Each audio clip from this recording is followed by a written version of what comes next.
This video is going to help you develop muscle memory for the ESF as quickly as possible. But first, let's go over some definitions we'll be using now that you're in the air. Moving your mouse up and down is referred to as pitching up and down. Moving your mouse left and right is referred to as rolling left and right. Hitting the A and D keys to rotate your ESF is referred to as yawing left and right. Hitting spacebar is called ascending, and hitting Control, or C, I prefer Control, is called descending. These are some of the basic terms that everybody learns at some point or another, and I'll be using them for the remainder of this series. Make sure you have them down. Now, before we get into flying, let's make sure your sensitivity is set up right. To see if this section applies to you, fly up into the air, roll onto your side, and attempt to pitch up or down at max speed for 180 degrees, or until you have effectively reversed the compass direction above your minimap. If you were able to do this without having to drag your mouse across the mousepad several times, you're good. You should be able to complete this turn in just one motion without having to reset the mouse. If you had trouble, don't adjust your sensitivity yet, we need to talk. If you're fine, click the screen now to continue to the next section. Alright, if you had trouble doing that, listen up. This is most likely not an issue with your flight sensitivity. Believe it or not, the issue has been inside you all along. Let me explain.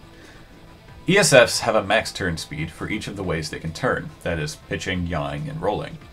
Pitching and rolling, the two actions that are controlled by the mouse, can often be somewhat deceptive in what their max speeds are.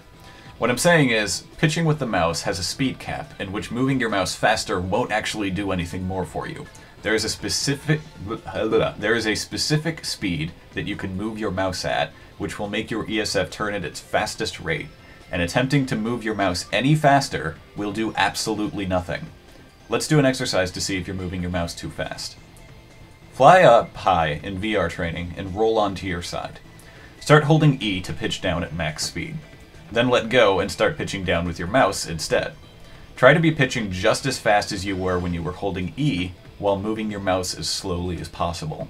If you're able to turn 360 degrees around without having to reset the location of your mouse, then your sensitivity is probably fine, and you need to start intuitively learning to turn this way, using just enough mouse movement to achieve max turn speed, and not too much more. Okay, now that that's over, let's get to fucking this guy. Before we can get the muscle memory down, though, we need to know what point of view we should be using when flying. Remember when I said you had to rewind that POV key to something close? Well, it's time to start using it because you should be switching between first and third person very often. In short, you should be in first person when shooting and flying low, and in third person at all other times, including when you're reloading between shots.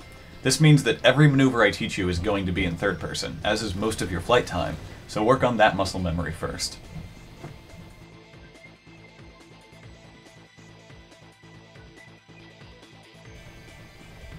Flying an ESF is like learning to ride a bike. The controls may not make too much sense in your head right now, but they will become second nature over time. Start by taking your left hand off the keyboard, and trying to keep yourself in the air using only the functions that your mouse can perform. When you feel stable and have a control of rolling and pitching, put your left hand on the keyboard and start throwing in A and D yawing. Get a feel for how using these subconsciously helps to stabilize your turns. Once you have that down, throw in spacebar and Control to micro-adjust your immediate position when flying extremely low.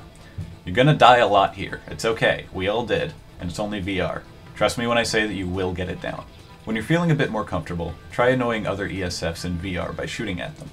Once you have a basic feel for leading them, as well as some decent muscle memory, you're ready to move on with the tutorial and even be a force in live play. Go get 'em!